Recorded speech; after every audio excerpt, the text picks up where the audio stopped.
जय हिंद। आज देखेंगे पोषण से रिलेटेड जितने भी ऑब्जेक्टिव हैं, क्योंकि थ्योरी तो खत्म हो चुका है। ऑब्जेक्टिव जितना भी है उसको हम 10 मिनट के वीडियोस में कन्वर्ट कर करके सारे ऑब्जेक्टिव को बताते हैं और बढ़िया से देखते हैं, क्योंकि थ्योरी तो खत्म हो गया आपका। तो इसको भी अच्छा से समझने का कोशिश करते हैं और बढ़िया से मजा आएगा, आप समझ भी जाइएगा। और यदि थ्योरी में आपको देखना है तो उसके लिए वीडियो अपलोड है, आप उसको देख सकते हैं। तो देखते हैं, पोषण का पहला ऑब्जेक्टिव है पोषक तत्व को ग्रहण कर उसका उपयोग करना क्या कहलाता है। तो इसका आंसर देखने से पहले इससे रिलेटेड क्या क्या पूछा जाता है ये देख लीजिए। पहली बात हुआ है पोषक तत्व का। पोषक तत्व में क्या क्या आता है? तो पोषक तत्व में आता है कार्बोहाइड्रेट। कार्बोहाइड्रेट, इससे हमें क्या मिलता है? तो याद रखिएगा, ऊर्जा मिलता है। वसा आता है, वसा से हमें क्या मिलता है? ऊर्जा मिलता है। विटामिन आता है, विटामिन ए की कमी से कौन सा रोग होता है? तो कहेंगे कौन सा रोग होता है जी? रतौंधी। रतौंधी कहें तो रात में जो अंधापन दिखे उसी को तो रतौंधी कहते हैं। उसके बाद आता है विटामिन बी की कमी। बी की कमी यानी बी से बेरी बेरी, विटामिन बी की कमी से होने वाला रोग को हम क्या कहते हैं? तो बेरी बेरी कहते हैं।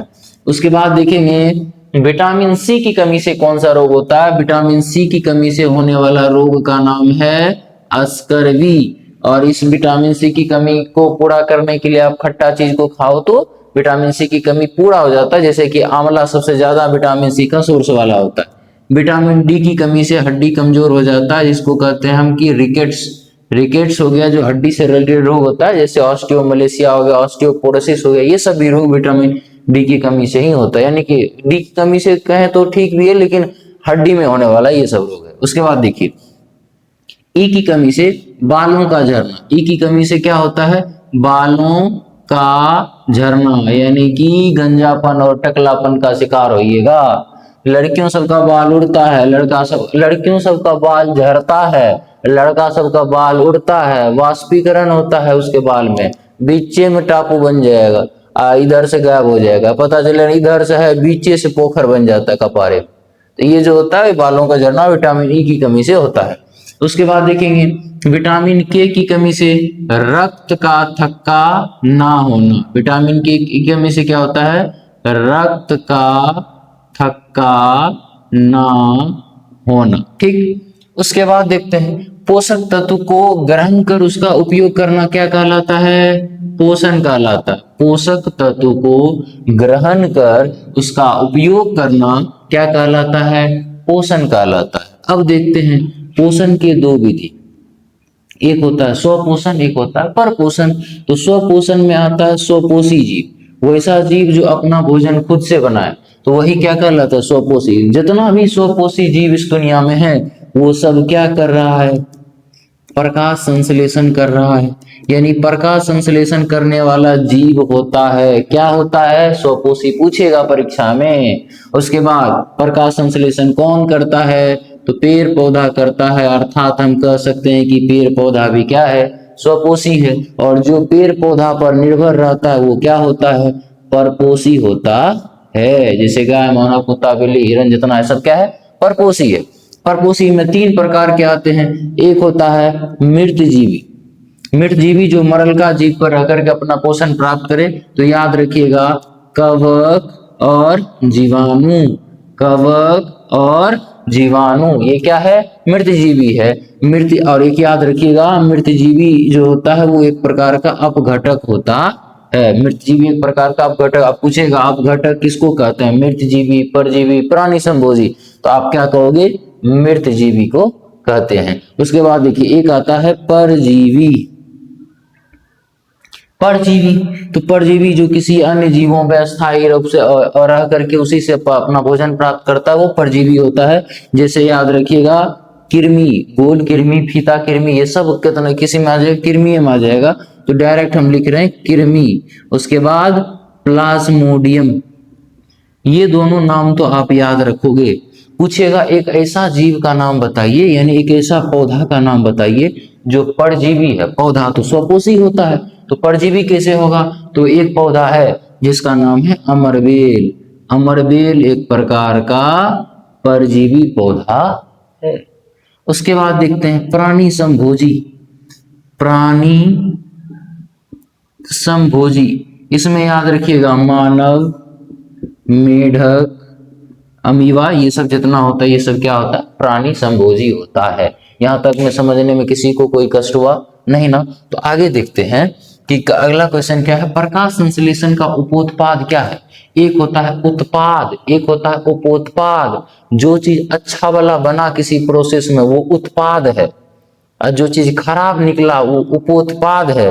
तो प्रकाश संश्लेषण का उपोत्पाद ऑक्सीजन होगा, क्योंकि पेड़ पौधे को प्रकाश संश्लेषण के दौरान बने ऑक्सीजन की कोई आवश्यकता नहीं होती है। तो ये उपोत्पाद यानी कि इसके लिए एक तरह से उत्सर्जी चीज है, यानी उत्सर्जन बाहर निकालने का चीज, इसके यूज का चीज नहीं है।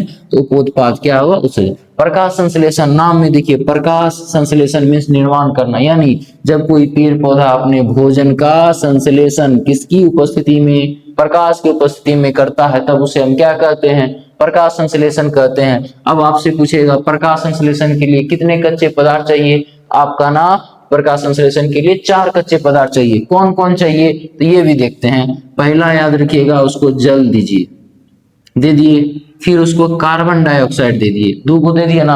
अब तीसरा क्या देंगे, तब उसको दे देंगे सूर्य का प्रकाश यानी कि सनलाइट दे देंगे उसको। 3 को दिए, जल दिए, कार्बन डाइऑक्साइड दिए और सूर्य का प्रकाश दिए। चौथा उसको हरित लवक दिए, हरित लवक नहीं बोलना है, क्लोरोफिल है। हरित लवक और क्लोरोफिल में क्या अंतर है समझाते हैं हम। देखिए हरित लवक को इंग्लिश में क्लोरोप्लास्ट कहते हैं, और क्लोरोफिल तो क्लोरोफिल है ही, यानी कि क्लोरोप्लास्ट में क्लोरोफिल होता है, यानी हरित लवक में क्लोरोफिल होता है। तो 4 चीज चाहिए, जल, कार्बन डाइऑक्साइड, सूर्य का प्रकाश और क्लोरोफिल चाहिए। उसके बाद ये हो गया। आगे अब समझिए प्रकाश संश्लेषण, प्रकाश संश्लेषण कहाँ होता है, तो प्रकाश संश्लेषण सारा का सारा कहाँ होगा, पत्ती में। पत्ती में भी कहाँ हो रहा होता है, तो याद रखिएगा हरित लवक में होता है। हरित लवक में भी कहाँ होता है, तो क्लोरोफिल में होता है। हरित लवक में भी कहाँ हो रहा है, क्लोरोफिल में हो रहा है। तो प्रकाश संश्लेषी अंग पत्ती, प्रकाश संश्लेषी अंग हरित लवक, प्रकाश संश्लेषी इकाई क्लोरोफिल। प्रकाश संश्लेषी अंग पत्ती, प्रकाश संश्लेषी अंगक हरित लवक, प्रकाश संश्लेषी इकाई क्लोरोफिल। अब क्वेश्चन पूछता है क्लोरोफिल में कौन सा तत्व पाया जाता है, तो मैग्नीशियम। क्लोरोफिल में कौन सा तत्व पाया जाता है, तो यहाँ देखिए मैग्नीशियम। क्लोरोफिल में कौन सा तत्व पाया जाता है, मैग्नीशियम। उसके बाद कहता है अमीबा क्या है, तो याद रखिएगा अमीबा एक प्रकार का कैसा जीव है, तो प्राणी संपोषी जीव है, जो कि हम यहाँ पर लिखे होंगे। यहाँ है ना प्राणी संपोषी जीव में मानव, मेढक, अमीबा, पैरामीशियम, ये सब इसी में आएगा। ठीक, अमीबा का जिक्र आया तो समझिए अमीबा चलता किससे है, अमीबा चलता है कूटपाद से। अमीबा चलता किससे है, कूटपाद से। अमीबा भोजन ग्रहण किससे करता है, अमीबा यानी भोजन जमा कहाँ करता है, अमीबा भोजन जमा करता है रसधानी में। अमीबा भोजन कहाँ जमा करेगा, रसधानी में। अमीबा का आकार निश्चित होता है कि अनिश्चित होता है, याद रखिएगा अमीबा का आकार अनिश्चित होता है। प्रकाश संश्लेषण का उपोत्पाद यदि ऑक्सीजन है तो प्रकाश संश्लेषण का उत्पाद क्या होगा, तो ग्लूकोज होगा। क्या होगा, ग्लूकोज होगा। यहाँ पर लिख दीजिए C6H12O6। अब आपसे पूछेगा प्रकाश संश्लेषण में कार्बन के कितने अणु हैं, तो क्या वो हैं 6 गो। हाइड्रोजन का कितना है 12 गो, ऑक्सीजन का कितना है 6 गो है। ठीक, ये उत्पाद है और ऑक्सीजन क्या हो गया, उपोत्पाद हो गया। यदि आपको यहाँ तक समझ में आया होगा तो कमेंट कीजिएगा। अगला वीडियो फिर अपलोड करते हैं। धन्यवाद, जय।